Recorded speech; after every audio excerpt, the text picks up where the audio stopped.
أعوذ بالله من الشيطان الرجيم بسم الله الرحمن الرحيم إن الله وملائكته يصلون على النبي يا أيها الذين آمنوا صلوا عليه وسلموا تسليما أشهد أن لا إله إلا الله وحده لا شريك له وأشهد أن محمدا عبده ورسوله له الملك وله الحمد يحيي ويميت وهو على كل شيء قدير أعوذ بكلمات الله تامة من كل شيطان وأما ومن كل عين لامة أعوذ بكلمات الله تامة من كل شيطان وأما ومن كل عين لامة الله لا إله إلا هو الحي القيوم لا تأخذه سنة ولا نوم له ما في السماوات وما في الأرض ما ذا الذي يشفع عنده إلا بإذنه يعلم من بين أيديهم وما خلفهم ولا يحيطون بشيء من علمه إلا بما شاء وسع كرسيه السماوات والأرض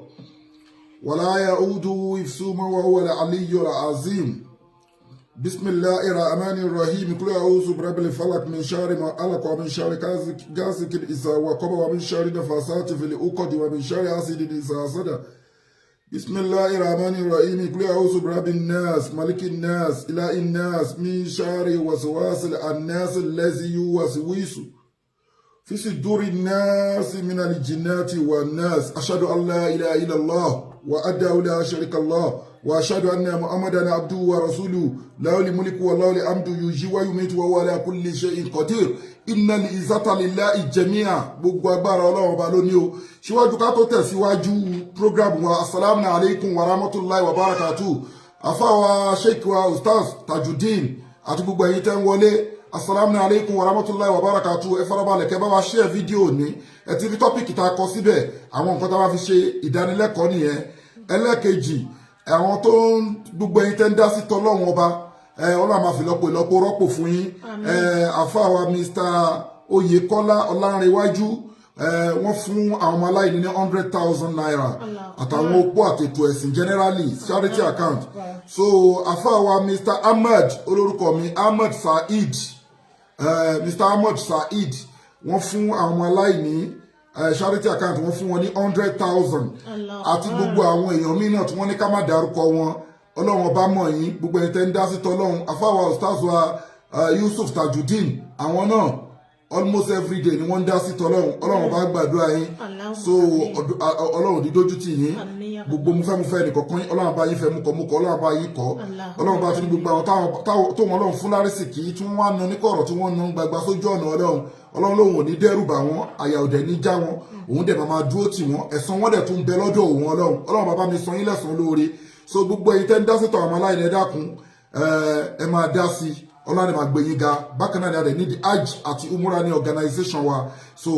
ẹ fún wa ní Hajj slot Umurah slot lónìí ká tó tẹ̀síwájú so màá kọ́ ní kí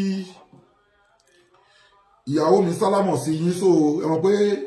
àwọn lọ́kọ́ máa ń fún yín níṣẹ́ tí wọ́n fún àwọn èèyàn so ẹ kọ́kọ́ sọ́ọ̀tì wọn náà pẹ̀lú advert níwọ̀nba torí sáyẹn. Assalamu alaikum wa rahmatullahi ta'ala wa barakatuh mo kí gbogbo ilé o ẹ káàbọ̀ sórí ètò Ṣèyí Kàfàgbà International Limited ara àwọn product wa lélẹ̀ ìdílé tí ò bá ti gẹ̀tẹ̀ ẹ nídìí láti ní this is our miracle leaves ẹ ti rí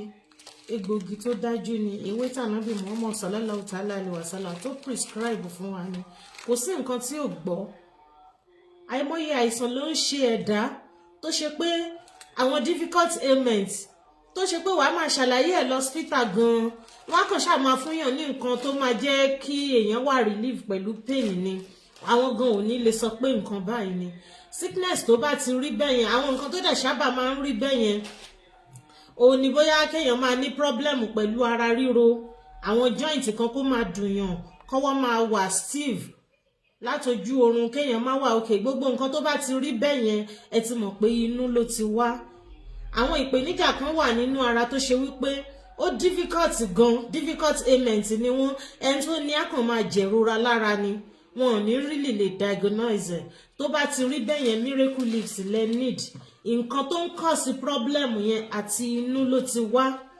àtinú ló ti wá. Miracle leaves ó wúlò púpọ̀ gan fún gbogbo ilé, ó ń tákù ẹ̀mí òkùnkùn, bẹ́ẹ̀ ni ó dẹ̀ ń ṣiṣẹ́ fún ìlera ètò ara wa. Even àwọn tó ń yí nílẹ̀ tán ní epilepsy wọ́n ní di miracle leaf. A máa dín ìṣòro tí wọ́n máa ń dojú kọ wọ́n tán bá fẹ́ wọlé ìgbọ̀nsẹ̀, ìṣòro yẹn máa dínkù, wọn ò ní wàhálà. Ẹlòmíì tó nípèníjà yẹn tán bá fẹ́ tọ́ílẹ̀tì problem ni, tó bá ti rí bẹ́ẹ̀ Ọlọ́run ò ní fàìsàn tí ò gbóògùn ṣe wá, torí wípé nǹkan tí mo mẹ́nu báyìí ó pé lọ́nà méjì, ọ̀nà méjì ló wà. Èyí tí wọ́n fi ṣèyàn wà, èyí tó dẹ̀ ṣe pé chemical problem, chemical ló cause ẹ̀, pé naturally nǹkan kan ni ò wà okay tó fún part brain yẹn ní problem, ṣóyé yín. So ẹ need miracle leaves. Ìtọ́jú ìyẹn ààyè ọ̀tọ̀ ní lọ́tọ̀, mo kàn yà síbẹ̀ láti fi polówó miracle leaves fún yín ni. Ẹ ní ìdẹ̀ gbogbo lé ló ní ìdẹ̀, ẹ̀mí òkùnkùn ni. Ẹ bọ́ ilẹ̀, ẹ fi sínú omi yín, ẹ máa fi wẹ̀, ẹ máa mix mómi wẹ̀, ẹ lò sí inú, ẹ mú, bọ̀ múmu ẹ̀ kò ń ṣe pé every time. Ewé tó ní agbára ni. Táìmù tẹ bá rí para yín ní ìdẹ̀, ẹ sè é, ẹ mú dáadáa. Ọlọ́run á gbàdúrà wa. Transformer 1100 power lélẹ́yìn fún ọkùnrin tó ní ìpèníjà láti ṣe déédé. Transformer 1100 power, even couples méjèèjì lè lò ó. Ṣé mọ̀ pé tọkùnrin àti obìnrin bá ń ṣètò ọmọ tán bá ń wá ọmọ, both couples ló need láti treat ara wọn. Àní sọ pé bóyá obìnrin nìkan ló níṣòro àbí ọkùnrin nìkan. Iṣẹ́ yìí ọkùnrin nìkan ló wà fún, ṣùgbọ́n tó bá ti di pé ọ̀rọ̀ à ń bẹ lọ́rùn ọmọdé, ìyàwó náà máa lò níbẹ̀. Ó ń ṣiṣẹ́ gan, ó wà very effective. Ó dára fọ́kùnrin, á jẹ́ kára wọn le dáadáa. So this is our all-in-one natural herbs. Kò sí nǹkan tẹ́ lè fi kojú. Gbogbo ilé ló ní ìdí ẹ̀ láti fi sínú ilé. Ó ń ṣiṣẹ́, iṣẹ́ ìyanu wà ń bẹ̀. Ọlọ́run ló ń dún bẹ̀. Àánú Ọlọ́run ìwòsàn ní bó ṣe wà yìí, kò sí nǹkan tí ó lè wò. Cancer ni o, diabetics, gbogbo àwọn àìsàn ńláńlá, chronic sickness, chronic disease, ẹ fi all in one kojú ẹ̀ kẹ́ dúpẹ́ fọ́lọ́run. This is our caterpillar. Caterpillar. Ẹ ti rí diagram tó wà lára ẹ̀, fún ọkùnrin àti obìnrin ni tó ń wojú Ọlọ́run. Á jẹ́ kóbìnrin kó tètè ṣàbíamọ, á dẹ̀ ran ọkùnrin náà lọ́wọ́ fún gbogbo ìpèníjà tó bá ń dààmú ọkùnrin. Ó máa ṣiṣẹ́ fún wọn lágbára Ọlọ́run. Ẹ nídìí àwọn couples tó bá ń wojú Ọlọ́run fọ́mọ, even ọkùnrin míì tó fẹ́ kára òun náà dáadáa, kóun ṣe dáadáa, ó nídìí ẹ̀ pẹ̀lú miracle leaves. Bó ṣe máa lò lélẹ̀, caterpillar, miracle leaves, àti owó ní ìkẹta yẹn náà, transformer 1100 power. Mẹ́tẹ̀ẹ̀ta yìí ó gbọ́ gbogbo ìpèníjà ìṣòro tó ń dojú kọ ọkùnrin láti ṣe déédé, láti mọ ẹ̀tọ́ wọn. This is 2.5 human brain digital memory power. Ilham ìsọ̀yé ni. Ó dára púpọ̀ gan fún ọpọlọ. Kọ́pọlọ jí pépé dáadáa, kéèyàn wà àtàláti all the time. Ẹni tó ń ṣe smẹ̀smẹ̀, ẹni tó ti ń ṣe dáadáa tẹ́lẹ̀, tó ń gbàgbé nǹkan. Ẹ̀rí pọ́sọ̀ọ̀sẹ̀ ni mo máa ń tẹnu mọ́ pé ó dára fóbìnrin náà tó ti ń súnmọ́ menopause. Ara symptoms menopause, premenopause ni tí èèyàn bá ti ń gbàgbé nǹkan. Ó dáa fún wọn, ẹ dẹ̀ mọ̀ pé láyé ìsìn ọmọ 35 years ń wọ menopause, kọ́lọ̀ ń ṣàánú wa ni. So egbògi tó péye lélẹ̀, àti fáwọn ọmọdé kéékèèké tí wọ́n ṣẹ̀ṣẹ̀ ń bọ̀ tẹ́fẹ́ kan ṣe dáadáa. Àgbàlagbà tó ti dé stage tó ti ń gbàgbé nǹkan náà, wọ́n nídìí ẹ̀. Ọlọ́run ò ní jẹ́ kí ọpọlọ wa ó dàrú, inshallah rahman. So lẹ́ni nǹkan tí mo fẹ́ kọ́ gbogbo lélẹ́ni, àwọn obìnrin ni mo fẹ́ bá sọ̀rọ̀. Ọlọ́run dẹ̀ máa gba àdúrà wa lágbára Ọlọ́run. Tí ó bá ti dé stage pé obìnrin ní ó ń ṣe menstruation tó ń bleed seriously, nǹkan tó túbọ̀ ní báyìí ó pọ̀. Ó ń fún wọn ní àlàyé pé bóyá pé ìjú ti fẹ́ dé. Torí nígbà míì ẹlòmíì tó bá máa ní fibroid, ó máa ń bẹ̀rẹ̀ láti bí pé kó máa ní heavy bleeding tó bá menstruate. Tó bá dẹ̀ ti rí bẹ́ẹ̀ yẹn, many things ló tún lè ti ẹ̀yìn ẹ̀ jáde, jẹjẹrẹ lè padà wọ̀. So téèyàn bá ti ní serious bleeding, tó bá ti ń menstruate, tẹ́jẹ̀ ń ya lára ẹ̀, nǹkan tẹ́ máa lò ni mo fẹ́ kọ́ yín. Ẹ má rojú rárá, ẹni tẹ́ bá mọ̀ pé ó ní ẹ jẹ́ kán mọ̀. Cord ní kẹ́ wá, fermented milk inú àwọn ṣọ́ọ̀pù ọ̀làjú lẹ ti máa rí kò ń ṣe yogurt o kò dẹ̀ ń ṣe milk ṣóyè yín wọ́n máa ń extract ẹ̀ after milk wọ́n á yọ lẹ́yìn ẹ̀ omi tí wọ́n bá rí lẹ́yìn títí ẹ̀ o ni wọ́n fi máa ń ṣe buttered milk bọ̀ kò ń ṣe yogurt ẹ bá wọnú ṣọ́ọ̀pù àwọn ṣọ́ọ̀pù tó lọ́làjú àwọn tó wà níbi tó lajú ní Nàìjíríà ìlú wa ìlú tó lajú ni tẹ bá wọnú ṣọ́ọ̀pù gidi ẹ béèrè fún cod orúkọ tó ń pè nìyẹn níbi táwa wà ń bì mazi náà máa ń pè mazi cod fermented milk tí ò bá fẹ́ yé wọn ẹ sọ fún wọn pé fermented milk òun lẹ fẹ́ ó fẹ́ dàbí wàrà bọ̀ kò ń ṣe wàrà kò dẹ̀ ń ṣe yogurt bò ó fẹ́ jọ yogurt àwọn kan máa ń pè ní homemade yogurt òun lẹ nídìí tẹ́ máa sè pẹ̀lú banana flour tí igi ọ̀gẹ̀dẹ̀ bá dúró kíní red gbòǹgbò tó máa ń wà níbẹ̀ yẹn ṣe ti mọ̀ tó padà máa ń yanu yẹn banana flour wọ́n ní okó ọ̀gẹ̀dẹ̀ náà ń pè ní Yorùbá méjèèjì ilẹ̀ máa sè papọ̀ ẹ máa sè jíjẹ ní èèyàn lè jẹ lẹ́ẹ̀mẹ́ta lójúmọ́ ó lè jẹ lẹ́ẹ̀mejì lójúmọ́ kó máa jẹ ẹ̀jẹ̀ tó ń ya yẹn ó máa dúró bí isinilahi ta'ala á láti mójútó kí nǹkan oṣù obìnrin kó má rọ́ọ̀ṣì ju yàlàyàlà ó dára ju pé kó máa wá yàyà lọ kò dá tó bá ti ń rọ́ọ̀ṣì ju ó ní nǹkan tó ń túmọ̀ sí nǹkan tó pọ̀ ni Ọlọ́run ò ní jẹ́ káìsàn tí ò gbógun ṣe wá nǹkan kékeré ó mú ẹ̀mí ẹlòmíì lọ Ọlọ́run á túbọ̀ máa wà pẹ̀lú wa Ọlọ́run á máa ṣàánú wa ẹ get it called ẹ kọ sílẹ̀ CURD yà òun àti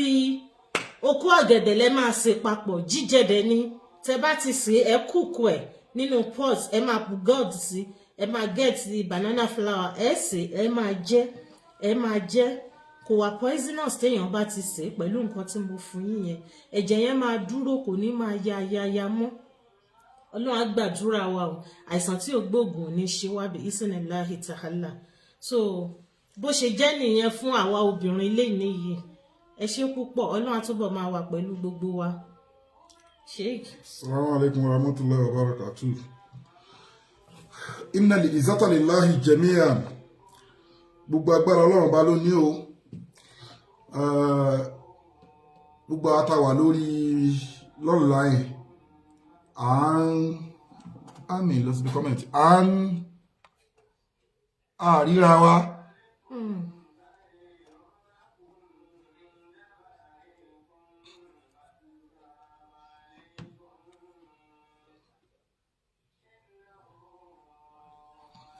àríra wa gbogbo àtàwà online àmọ́ mo ṣàmọ̀ pé ẹ ń gbọ́ wa àwọn olólùfẹ́ àwọn àmì Sister Basira akíyí o gbogbo ẹ tẹwà lọ́nà akíyí ẹ share program wa òní tọ́pìkì wa nǹkan tẹ́ fẹ́ jàǹfààní ni mo ti kọ síta ẹni tó yẹ pé ẹ̀dá ń dà láàmú ìdákọ́lẹ̀ ẹni tí ìdákọ́lẹ̀ ń ṣe ẹni tí ẹ̀dá ń dà láàmú infertility abẹ́ni tí wọ́n ta lọ́fà ogun ọ̀fà yẹn ó ti ń dà wọ́n láàmú Nàìjíríà mo fẹ́ kọ́ yín lónìí so protection náà fún gbogbo ẹ̀mí òkùnkùn mo ti táìpù ẹ̀ sí line bẹ́ẹ̀ jẹ́ ẹni tó ń jẹun lójú oorun tó ní ìbálòpọ̀ ojú oorun dúró sọ̀rọ̀ láì kó gbọ́ ṣé orí ìbálòpọ̀ ojú oorun àti jẹun lójú oorun àti orí kókó aláǹtakùn òyìn ò ní dé èèyàn o ẹni tó bá ń ṣe ò ní dé èèyàn bọ̀rọ̀ so tó bá wá ti rí oògùn ẹ̀ wé ẹ̀ máa open now so a máa lọ síbẹ̀ very soon so ìdí tí mo fi láàrin ra wa ni pé at least tẹ́nibọ̀dì ò bá kíyàwó mi pó ṣe èmi máa kí pó ṣe o fún ìdánilẹ́kọ̀ọ́ tí wọ́n ń ṣe torí ẹlòmíín wà nǹkan míì lẹ́lòmíín ń sọ so mo láti kíra mi kú oríire mo dẹ̀ láti kí tọ́mọ bá ṣe dáadáa oríire bàbá ni tíyàwó bá ṣe dáadáa oríire ọkọ ni so mo láti kíra mi kú oríire pé tò kì í ṣe pé àwa ń sọ̀sọ̀kúsọ online àbá wa ń jóyà àbá wa ń ṣe kíníkan ìdánilẹ́kọ̀ọ́ ni tó jẹ́ èrè ayé àtàlùkẹ́ àmọ́ bẹ́ẹ̀ ni Ọlọ́run ló sọ ní Al-Qur'ani wa man ahsanu qawlan mimman da'a ila Allahi wa amila salihan wa qala innani minal muslimin Ọlọ́run bá ló sọ bẹ́ẹ̀ ó ní ẹni tó gbogbo ẹkọ́hun tó lè gbà ẹ́ ní mùsùlùmí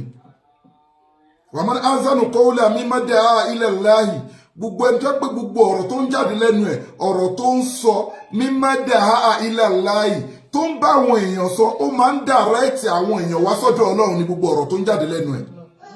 wa amila salihan ó tún wá ń ṣiṣẹ́ dáadáa wa qala innani minal muslimin ọlọ́run ní tó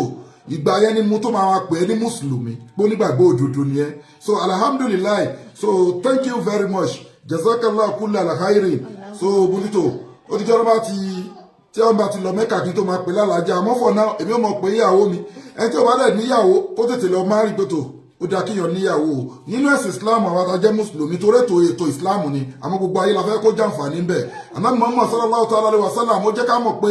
ilé ayé ìrìn àjò yìí méjì ni. tó bá ti mú ẹ̀sìn tó ti ń ṣẹ̀sìn dáadáa, the second thing ni kó marry. then tó bá ti marry yẹn bí pé yàn parí àfùṣẹ́ kan lẹ́nìyẹn ṣe yẹn. So tó bá wá lẹ́sìn iṣẹ́ ẹ̀ ti pé nìyẹn, ó ń sin Ọlọ́run, ó tún marry, nǹkan tó wá ṣe láyé ti perfect.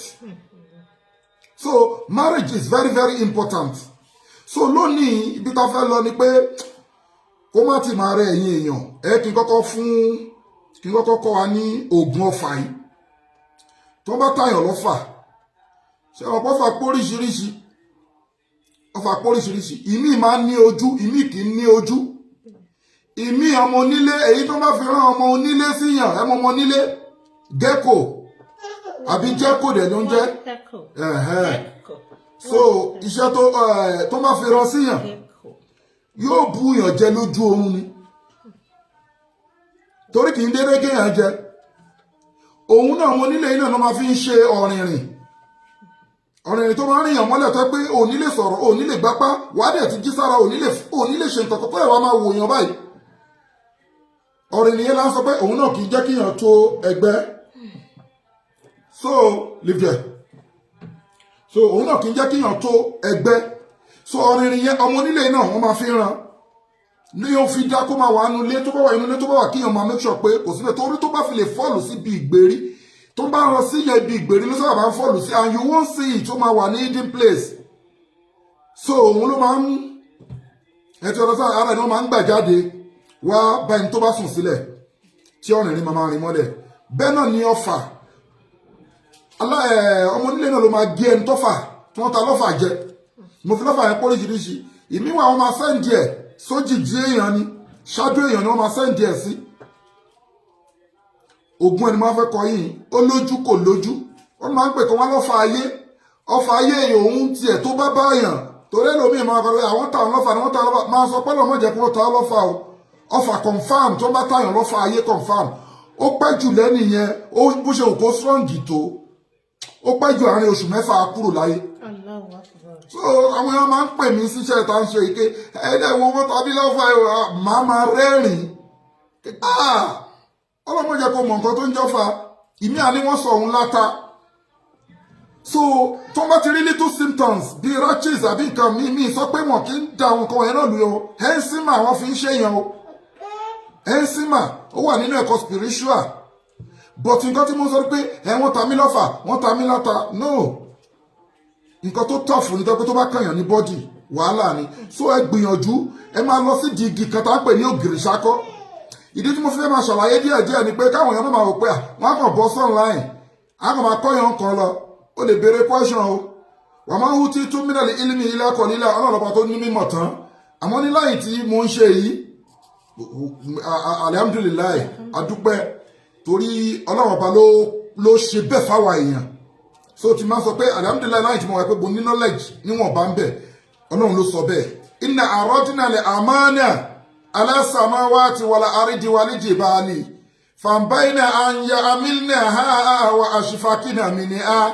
wa amala alihi insanu innahu kana saluma jahulan. Ìdí tọ́lọ́run fi pè wọ́n àfáà lóní mímọ́ nìyẹn o. Tó bá lọ mọ̀ nǹkankan, yes, ọlọ́run ló pè ẹ́ bẹ́ẹ̀. Inna aradna al-amana ala samawati wal ardi wal jibali, àwọn ọlọ́run a fi lọ òkè, a fi lọ lẹ̀, a fi lọ sọ́mọ̀, a fi lọ àlùjànnú, a fi lọ màláíkà. Wọ́n ní wọ́n lè gbà lọ́wọ́ wa, àmọ́ wọ́n àmàlà al-insana, àwọn èèyàn ló wá gbà lọ́wọ́ wa, al-insanu wọ́n gbà lọ́wọ́ wa. Kí ni nǹkan náà? Àwọn onímọ̀ wọn jẹ́ ká mọ̀ pé òun ni knowledge. Lọ́lọ́mọ́lẹ̀ tó fi proof ẹ̀ fún wa nínú verse kan pé tó proof ẹ̀ fún wa nínú verse kan pé walaqad karamna bani Adama wa amalnahum fil barri wal bahri wa razaqnahum min at-tayyibat wa faddalnahum ala kathirin mimman amalnahum tafdilan. so ọlọ́run ọba ló karama àwọn èèyàn so kò sí ìgbéraga nínú kíní látúnṣakú àǹfọ̀ṣakú alámú bímọ ní ìtakọ̀ ẹgẹ́ tí ẹ lọ síbi igi tí ògìrì ṣakọ́ bá wù sí ẹni tó ń bá ta lọ́fà tẹ fẹ́ wò ó sàn tẹ bá ti débi igi tí ògìrì ṣakọ́ wù sí ó máa wù báyìí ó máa lẹ́gùn lára títí ó máa lẹ́gùn lára ewé ẹ lè má ju 3 àbí 4 lọ ṣe bí umbrella báyìí ògìrì ṣakọ́ so ẹ máa wá mú ẹni máa mú ọ̀bẹ akọ́tì igi yẹn nísàlẹ̀ báyìí á tún kọ́tì lórí ẹ̀ tààrin ẹ̀yẹn ló máa mú tó bá ti wá mú tààrin ẹ̀ wá mú wálé ó ti yẹ igi wù báyìí oge nídìí báyìí oge lórí ó yọ tààrin ẹ̀ yìí ẹni tó ta lọ́fà bẹ́ẹ̀ ni wá lọ igi ògìrì ṣakọ́ yẹn gún pẹ̀lú ọ̀rọ̀ agogo pẹ̀lú ẹ̀rù alámọ́ pẹ̀lú èpo ọ̀bọ̀ ó jẹ́ nǹkan 4 ògùn tó bá fẹ́ ṣiṣẹ́ kì í pọ̀ ó jẹ́ nǹkan 4 kódà ẹni táyé ń dà láàmú ó lè máa wẹ ọṣẹ náà kọfáàmù lèmi sọ fún ẹ o kì í sọ̀rọ̀ pé kíní o igi ògìrì ṣakọ́ gé lókè gé sàlẹ̀ kó mú tààrin ẹ gún pọ̀ mọ́ èpo ọ̀bọ̀ gún pọ̀ mọ́ ẹ̀rù alámọ́ gún pọ̀ mọ́ ọ̀rọ̀ agogo wá pò lọ́ṣẹ tó bá wù ẹ́ ṣọ́rọ́ ẹni tí wọ́n ta lọ́fà yẹn ẹ rọra tọ́ ojú ọfà yẹn pẹ̀lú blade kó kọ̀ra tọ́ lójú kan kó máa fi ọṣẹ yẹn kẹ máa fi pa kó dẹ̀ tún máa fọṣẹ yẹn wẹ̀ àgbo ẹ wà another topic a máa ṣe kí ni a máa tún máa bu àlè pé àgbo ọfà ọṣẹ ọfà lásán lónìí àgbo ẹ wà àdín ẹ wà you understand so tí ó pa tìní tí ó pa tìta but lónìí a sọ̀rọ̀ ọṣẹ ẹ̀ tó jẹ́ pé tó bá tàyàn lọ́fà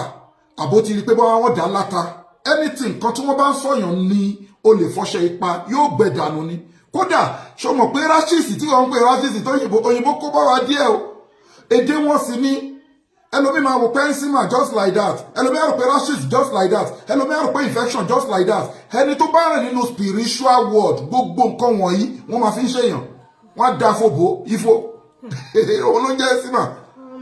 wọ́n á da rashisi bò tí nǹkan bá ti ń pẹ́ nínú skin ẹ̀ tí ó tètè máa lo nǹkan spiritual náà sí torí ara àwọn sign tó máa fún yàn nìyẹn ní evil word confam lèmi sọ o so bọ́ṣẹ̀ yẹn ṣe lọ nìyẹn ọṣẹ ọfà ẹlẹ́kejì ta fi ní kó má fi tọ̀fọ̀ gbẹ́ kó má contact evil word tó bá contact evil word wọ́n máa líǹkì sínú life rẹ̀ gbogbo nǹkan tó ń lò tí wọ́n rò pé kógun fi ṣẹ́ yẹn ogun lè ṣe ń tòótọ́ àmọ́ ogun wo ló ṣẹ́ dalẹ́ àwọn tó ń gba NAFDAC number nínú ṣíṣe oògùn wọ́n ẹ̀ǹdì ayé wọn lọ ń fọbọ́ ní UK ni o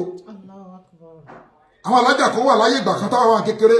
wọ́n lóògùn bó ṣe ń lọlé aláfa ni wọ́n lọlé wòlíì ni wọ́n lọ sóòru ni wọ́n lọ sọ́dọ̀ babaláwo tí gbogbo èèyàn tí nǹkan dá ń ṣe wì tàbí àwọn ń gbà àní wọ́n end up èyí tó ti rí pé owó ti fẹ́ tán tó oògùn òṣìṣẹ́ kankan mọ́ wọ́n sá lọ sí UK àwọn míì tí wọ́n sá lọ depression pa wọ́n because èṣù òní fún ẹ ní nǹkan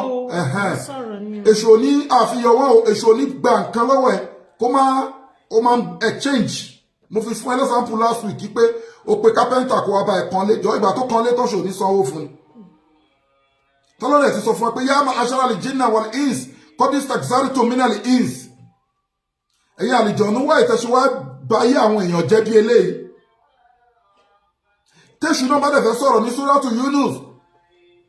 ìnídà òtùkùn ó lóun èṣù fún ara wọn ìnídà òtùkùn òun invite ẹni faster jabutun lee ó ní you answer him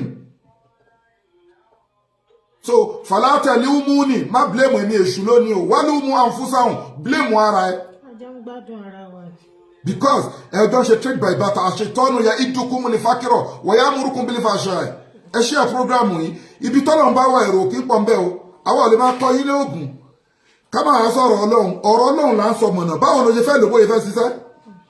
báwo ló ṣe fẹ́ lò èmi máa sọ̀rọ̀ ọlọ́run tó bá sọ̀rọ̀ ẹ̀mọ́ wà kò kàn mí ẹ ti ọ̀rọ̀ sẹ́ni sìn so à ń láti gbọ́ nǹkan yé nǹkan gbọ́dọ̀ máa mix pọ̀ ṣẹ́rẹ́ àwọn nǹkan tá máa mix pọ̀ yẹn lórí lẹ́kulẹ́já orí igbá orí àwo ó nítumọ̀ àmọ́ nǹkan tí wọ́n fi jẹ́ káwọn most of people ò mọ̀ nílẹ̀ Yorùbá ni pé kì í ṣe gbogbo wọn ló mọ̀ páwọn kí ni ẹ̀ máa ń nítumọ̀ àwọn àlejò ni wọ́n pọ̀jà wa èèyàn lọ kò dẹ̀ síbi tí wọ́n kì í wà ṣẹ́rẹ́ àwọn iṣẹ́ kọ̀ọ̀kan tó link lọ́rùn sí word ló ní àlìjọ̀nú tó dúró tì. So tí yóò bá wà very careful ìwòsàn nìyàn ẹlòmí ìwòsàn ló ń wá sí kò bọ́ ń bẹ̀ mọ́. Torí ìjọ tí wọ́n gbé fún pé kó mọ pẹran tí ó bá sì pẹran wọ́n ní yóò kú tó tọ́ toró fọlọ́run lẹ̀. Tó o bá tiẹ̀ wá lọ́lọ́run ṣèbọ́ aréyàn mi tí kì í kírun tí kì í lọ ṣọ́ọ̀ṣì tí kì í ṣe ọ̀kan tó dẹ̀ gba àwẹ̀. Àwẹ̀ tó ń gbà yẹn ń túmọ̀ pé ó ń fi natural thing ask nǹkan ni. We are not talking about religion àṣọ̀rọ̀ ẹ̀sìn. Ẹni tó ń gbàwẹ̀ mọ̀ pé kì í ṣe pé ìwọ rí ọ̀sán yẹn àbí kì í nítorí kò gbàwẹ̀ kankan. Ẹbọ ni wọ́n máa fẹ́ gbà lọ́wọ́ ẹ lọ mẹ́yẹlé wá ẹ lọ mú kíní kan wá kọ́lọ̀dùn kan báyìí kọ́lọ̀dùn kan báyìí kọ́lọ̀dùn kan báyìí. So use natural to tack evil. Ọlọ́run bá ń sọ fún wa ní Suratu Yunus náà ni. Ó ní wa in yamsasika Allahu bidurin fala kashifa lahu illa hu. Nǹkan tá ìfẹ́ kọ́ yín kú mẹ́rin ẹ farabalẹ̀ kẹ́ gbọ́rọ̀.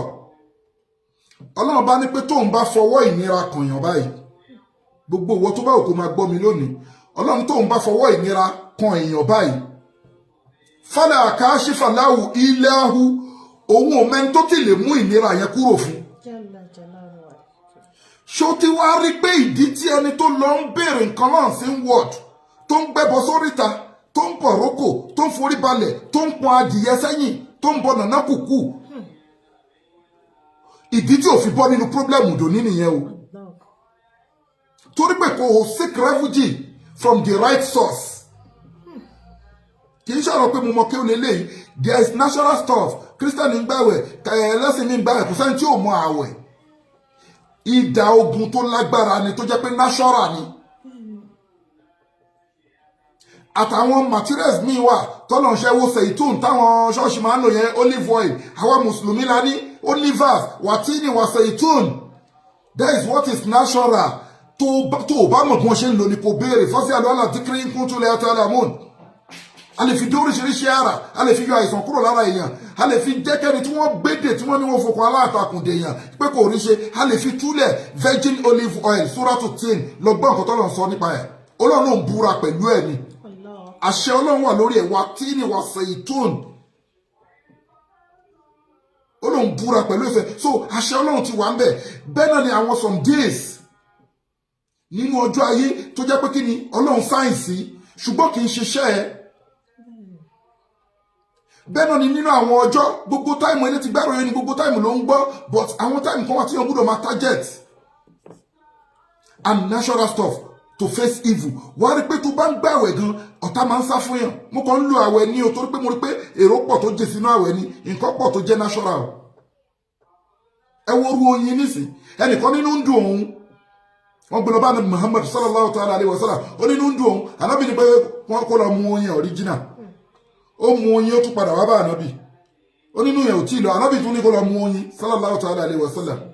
ó tún padà wá lẹ́lẹ̀kẹta ó nínú yẹn ṣe ń dùn òun ànábì ni pé kó lọ lá oyin sí ó lọ lá oyin original ló bí pé nǹkan tó bá máa ṣiṣẹ́ gbà míì àwọn èèyàn wa like magic tẹ bá lo nǹkan á wò pé kò tí ì lọ no you will continue using it especially nǹkan tó bá jẹ́ halal you will continue use it wo abá tó sàwọ́dà ó ní kú nìkan ni kò lè wò ìwọ ni wàá wá bí wọ́n ṣe ń lò lóríṣiríṣi ọ̀nà tó bá jẹ́ láyẹn bẹ́ẹ̀ náà ni senna leaf lọ fi preserve ewé wa yìí àná mọ̀ọ́mọ̀ la follow but a padà mú àwọn 100 ewé halal a extract omi wọn pẹ̀lú mahi zemzem a fi preserve senna leaf tánà bí mọ̀ọ́mọ̀ sọ so kò dìgbà tá bá fìtọ̀ fọ ìgbẹ́ Ọlọ́run ni wọ́n yẹ́ mùsàsíkà Allahu bidúrì fala kashifa lahu illa hu tí bá fọwọ́ kànyàn ọwọ́ ìnira tí bá ń dàyàn láàmú lọ́wọ́ tí bá jẹ́ kéèyàn máa ṣàárẹ̀ tí mi bá jẹ́ kéèyàn rí jẹ tí mi bá jẹ́ kéèyàn ní ìnira generally Ọlọ́run ni fala kashifa lahu illa hu Ọlọ́run ni òun ò tí ì rí bàbá ńlá ẹni tó lè mú kúrò òun ò tí ì rí ẹni tó lè mú ìṣòro yẹn kúrò fún why are we disturbing yourself ẹ jẹ́ ká wá ìmọ̀nà lọ sọ́dọ̀ àwọn tó mọ̀nà má pàkún wàhálà ẹ̀ àìtẹ̀lé àìlọ́wọ́ refugee lọ́dọ̀ àwọn tó mọ̀nà ló jẹ́ kí o wà nínú ìdààmú dọ̀la ló jẹ́ kó o rò pàjẹ́ ṣe tẹ̀lé ọjọ́ ṣe tẹ̀lé jẹ́ kí wọ́n gbé ẹ débẹ̀ lónìí o èyí tí mo fẹ́ sọ fún ẹ ó ju ogun lọ o sórí gbogbo àwọn tó máa ń ṣàṣìyàn ogun ìdílé ìdílé bàbá ìdílé ìyá tó máa ń dàyàn láàmú yẹn àtẹ̀mí èṣù tó ń dàyàn láàmú wàláhì tàláhì wọ́n bí láìrẹ̀ azim ó ní èjì tí wọ́n lè tẹ̀lé ẹ dé o wá oṣoògùn á hàn lọ́ọ̀kì fúnra ẹ̀ láìfù ẹ máa hàn lọ́ọ̀kì ṣùgbọ́n ọmọ kan tó fi wò pé bóyá lọ́ọ̀ni mò ń pa ìjọ tí wọ́n ti discover pé wọ́n dà ẹ́ láàmú yẹn àwọn ibi tó ti lọ ń sá lọ fún refugee yẹn àwọn ibi tí ò tọ́ náà ni so èṣù ló fi ń fọ kíní wọ́n wá ẹ́ńtà ẹ̀ sí wọ́n ń kànkún ó yẹ kó ogun ẹ ti ṣẹ́ ogun máa ń dédé ṣẹ́ confam life yẹn máa unlock fúnra spiritual life lèmi ń sọ fún ẹ yìí. torí kádàrá Ọlọ́run ní máṣálá iṣẹ́. you understand Ọlọ́run wọn tún wá ní pé kí ni o wàhíń yóò rí díkà bìkáírìn fàlárọ̀ dànífọ̀dìní tóun Ọlọ́run bá ní kéèyàn máa ṣe oríire lọ wàhíń yóò rí díkà fàlárọ̀ dànífọ̀dìní tí n bá ní kéèyàn máa gbádùn tí n bá ní kéèyàn máa lówó tí n bá ní kéèyàn máa ga tí n bá ní kéèyàn dorí àpèsìn fàlárọ̀ dànífọ̀dìní mi ìrẹ́ni tó lè stop ẹ pé kó má ṣe oríire. mi tí Ọlọ́run ò tí rẹni tó lè disturb ẹ pé kó má jẹyàn Suratu Yunus 107 tí máa jẹ mistake Quran chapter 10 ṣó ti rí pé both way tá ń dààmú sí nínú ayé lọ́lọ́run bá ń sọ fún wa ní Suratu Yunus both ways tá ti ń dààmú o fẹ́ dààmú o fẹ́ lówó o fẹ́ ga o fẹ́ ṣùgbọ́n ẹni tó wà lórí ààrẹ àìsàn gbogbo ẹ̀ lọ́lọ́run treat fún ẹ yìí o tó ń bá fìnira kankan yàn ohun rẹ̀ tó lè mú kúrò tó ń bá dẹ̀ ní kéèyàn máa ṣe dáadáa nínú ayé kó máa ga kó máa lówó sí i fálà rọ́ọ̀dà lẹ́fọ̀dì nìyí ebi tá a ti wá mọ̀ tí wàá gbọ́dọ̀ fi wà àtàláàtì dáadáa nínú ayé yìí jẹ́ kí n sọ̀rọ̀ kan fún yín especially àwọn tá a jẹ́ Yorùbá mílíọ̀nù àwọn olówó tá a rí tẹ̀rù pé wọ́n dọ́gbọ́n sí yẹn Ọlọ́run dédé ṣàánú ẹlòmíì ni o ṣùgbọ́n wọ́n ti mọ̀ pé ogun ìdílé ogun àtijẹ àti mu ó pọ̀ fún wa nílẹ̀ Yorùbá àwa máa sọ bí pé òun náà rìn sí ọ̀rọ̀ ara òun a máa sọ bí pé òun dọ́gbọ́n kan sí ọ̀rọ̀ ara òun ọlọ́dẹ kan blessed naturally wọ́n yóò rí kíkà fọlá rọ́dà lífọ̀dìlì yìí yusibu bihi man yasha'u min ibadihi ẹni tẹ́mi Ọlọ́run bá fẹ́ràn ni mo máa bless nínú àwọn ẹrú mi torí pé kí ni wọ́wọ́ gafuru rahim lẹ́yìn tí ọba aláforíjì ni mí lẹ́yìn tí bá foríjì yìí tán màá tún wá kẹ́yìn rahim. So ló fi ní pé ká máa ṣe kí ni o ká máa wà ní mímọ́ ẹni tó bá ti wà ní mímọ́ kò ní ṣe kí ni o apá ìṣòro níka ó yá wá gbọ́ tẹ́bẹ́ lọ wo Quran chapter 15 verse 42 that is Suratul Hijr Ọlọ́run bá ń sọ mbẹ́ pé inna ibadi laysa laka alayhi sultan Ọlọ́run ní ẹrú mi tòótọ́ o laysa laka alayhi sultan wọn bí wọ ìṣùdá kó tampa ẹ̀ kó fi nǹkan ẹyọ kan báyìí kó dọ́dọ̀ ẹrú mi wọn bí wọ ìṣùdá inna ibadi ẹrú mi tòótọ́ o laysa laka alayhi sultan èṣù oníkàpá lórí ẹ̀ Ọlọ́run jẹ́ kí n sọ àwọn tó ṣù níkàpá lórí wọn fún yín illa mina tabaka illa min tabaka minal gawin ya illa man tabaka minal gawin àyàfà àwọn ẹni tó jẹ́ pé wọ́n fìtọ́ fọ̀gbẹ́ tí wọ́n fọ́lò láyìn ìwọ èṣù ni ìwọ èṣù máa níkàpá lé wọn lórí o illa man tabaka minal gawin àyàfà àwọn tó bá fọ́lọ̀ ìwọ èṣù e.g. for example ẹni tí ó gbé nǹkan lọ sórí tàǹsìn what is ẹbọra wa ma ya'lamu junuda rabbika illa huwa Ọlọ́run ọba ní sójà òun Ọlọ́run ó pọ̀ jù ló fi jẹ́ pé Fáráò àkọ́kọ́ Fáráò ànábì Ibrahima ẹ rí pé ẹ̀fọn yànmùyánmú ló kó sí ní mú torí kó máa fọ́ onígi lórí tó dẹ̀ gbẹ̀mí ẹ̀ ibẹ̀ Ọlọ́run wa sọ pé sọ́jà àwọn Ọlọ́run kan nìyẹn wa ma ya'lamu junuda rabbika illa huwa nínú àwọn ọmọ ogun àwọn Ọlọ́run ní yànmùyánmú takọ̀ fún great grandfather Fáráò ti ànábì Musa yìí so aláti wà eléyìí kì í ṣe pàrọ̀ ẹ̀sìn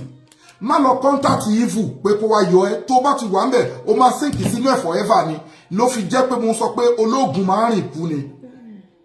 ẹ jẹ́ ká tẹ̀síwájú obìnrin tó ń bẹ lọ́wọ́ ọba fọ́mọ ẹ bá mi wá ewé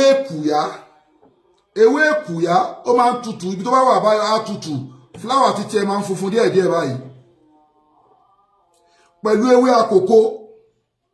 àkókò yẹn wọ́n fi ń jẹ oyè obìnrin tó ń bẹ lọ́wọ́ ọba fọ́mọ tó bá ti parí píríọ̀dù ìṣọjọ́ kẹta ni kò jọ ọbẹ̀ yìí kò dẹ̀ gbójú ọlọ́run gbàdúrà ẹ̀bí sí ni láì ta àlẹ́ ẹ ṣe à prógrámù yìí ibi tọ́lọ̀ bá wà èrò pípọ́n bẹ́ẹ̀ o. now ẹni tó bẹ lọ́wọ́ ọmọ ọjọ́ kẹta tó bá parí píríọ̀dù gẹ́ẹ̀tì ewé èkùyá tútù gẹ́ẹ̀tì ewé àkókò gẹ́ẹ̀tì ẹ̀fọ́ amúnútutù wá gẹ́ẹ̀tì ìyèrè wá lọ papọ̀ àmọ́ ibi tó bá wù kó wà kó jẹ́ káfàǹṣà omi òkun ló máa fi ṣe pẹ̀lú ẹja kan tó mọ̀lẹ́fẹ́ fẹ́ já yẹn hàn yín ẹja kan wọ́n pè ní electric fish ẹja òjijì gbígbẹ ṣòtúrọ́bẹ̀ tẹ́mi sọ yìí ẹni tó yóò jì nínú ẹ̀ tún lè jẹ́ ó pé à ń mú àwọn nǹkan táwọn kan yìí à ń mú wá ní multiple way sórí tọlọ́fà ẹ̀kọ́nsìn ẹni tí wọ́n da mọ́tà sí ẹ̀rú ó lè wẹ́ o tó lẹ́làkàlà tó ń jẹun lójú oorun tó ní ìwà ọlọ́pàá ojú oorun tó forí kókó alátakùn ọṣẹ ọfà yẹn irú ẹni bẹ́ẹ̀ lè wẹ̀ ẹ̀kọ́ ni so tábàdàn ń bọ́ sórí pé àkọ́kọ́ yín nìkan àwọn ẹ̀ kò sí gbogbo ayé ò lè nífẹ̀ẹ́ àwọn ọ̀tá èèyàn kan máa wà pé kí ni kò mọ nǹkan tó ń sọ mo mọ nǹkan tí mo ń sọ níwọ̀nba torí èèyàn kì í mọ nǹkan tán ọlọ́run lọ́ba tó mọ nǹkan tán bẹ́ẹ̀ bí Musa ṣe bó ṣe ní mímọ̀ tó ẹ wò bọ́lọ̀ ṣe fẹ́ràn ẹ̀ tó ẹ rí i pé ìgbà táwọn ọmọ Ísírẹ́lì béèrè lọ́wọ́ ẹ̀ pé ìjọ onímọ̀ bíi tiẹ̀ wà tó ní kò sí ọlọ́run máa rìnrìn àjò talẹ́ni tọ́lọ́run rán ànábì Musa sí ó rán sí ànábì Kídírù àmọ́ àwa alákọ̀ máa ń pe ànábì Kídírù lánàbì kì í ṣe ànábì fàwájẹ́dàn habudan lọ́wọ́ Suratul Kahfi bọ́lọ̀ ṣe júwe ànábì Kídírù ó ní fàwájẹ́dàn habudan min ibadina atainahu rahmatan min indina wa allamnahu min laduna ilma ọmọléèwé tó bá wà ń bẹ àbọ̀mọlékéwú abẹ́ni tó wá ń sọ̀yè lọ́kọ̀ wa allamnahu min laduna ilma wọ́n ní 99 times kó wá fọ́ pẹ̀lú oyin àbí kó fọ́ pẹ̀lú omi àgbọn kó fọ́ pẹ̀lú omi àgbọn kó wá da oyin ọ̀ríjínà sí kó máa mú wa allamnahu min laduna ilma ọlọ́run láwà làwa kọ́ ànábì Hídírù àwa la fún ní ìmọ̀ látọ̀dọ̀ wa kò sí nǹkan tó ń jẹ́lẹ̀ àmú Hídírù yá káṣífà yá ìlú ọlọ́run ló bíújẹ Hídírù dẹ̀ ní kì í ṣe ànábì ọlọ́run fàwájàdàn habudan ẹrú lọ́lọ́run pé ẹ̀ẹ́dẹ̀rẹ́ pété ló máa ń sọ̀rọ̀ àwọn ànábì ó máa ń lo rọ̀súlù ó máa ń lo òjíṣẹ́ fún wọn so gbogbo èèyàn dẹ̀ ló máa ń mọ ànábì ṣùgbọ́n kì í ṣe gbogbo èèyàn lànábì máa ń mọ̀ ànábì Musa kò mọ Hídírù ṣùgbọ́n ànábì Hídírù mọ̀ ẹ wo gbogbo wa sì ṣàrá ànábì Muhammad rí ṣàrí Jésù rí ṣùgbọ́n wa mọ̀ wọ́n gbogbo ẹ̀dá ló máa mọ prọfẹ̀tì ọlọ́run ìdí tí Hídírù kì í fi ṣe ànábì ọlọ́run nìyẹn ẹrú ọlọ́run ni so ìmọ̀gùn lọ ni ó dẹ̀ fi àwọn fíìmù kan fi hàn ànábì Musa aleyhi salatu wa salam odidi ànábì ẹni tó wá jẹ́ wàlíyì ní Hídírù bí Sulqarnaini ṣe rí Sulqarnaini tọ́lọ́run sọ ní Suratul Kahfi bó ṣe rí ní Hídírù ṣe rí kì í ṣe ànábì ẹ ti understand yìí sí so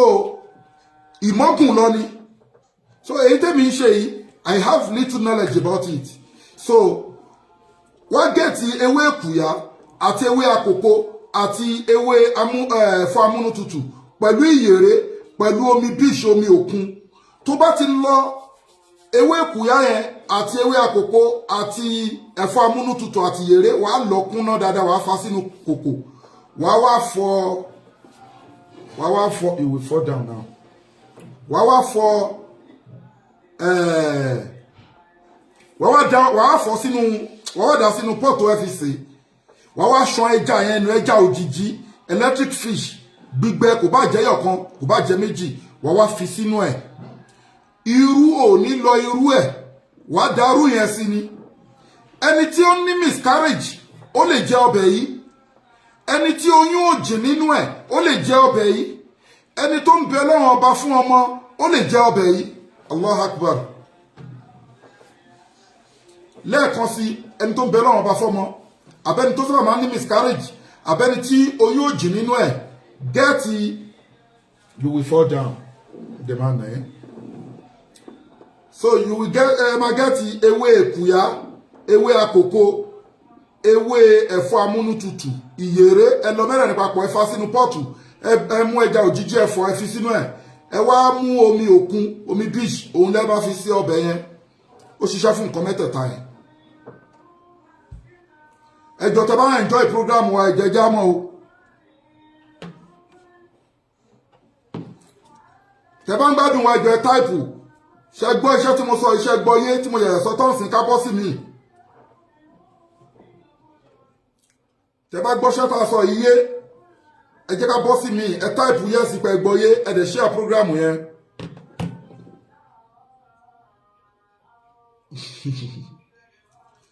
So, mo ń dúró de answer ni o.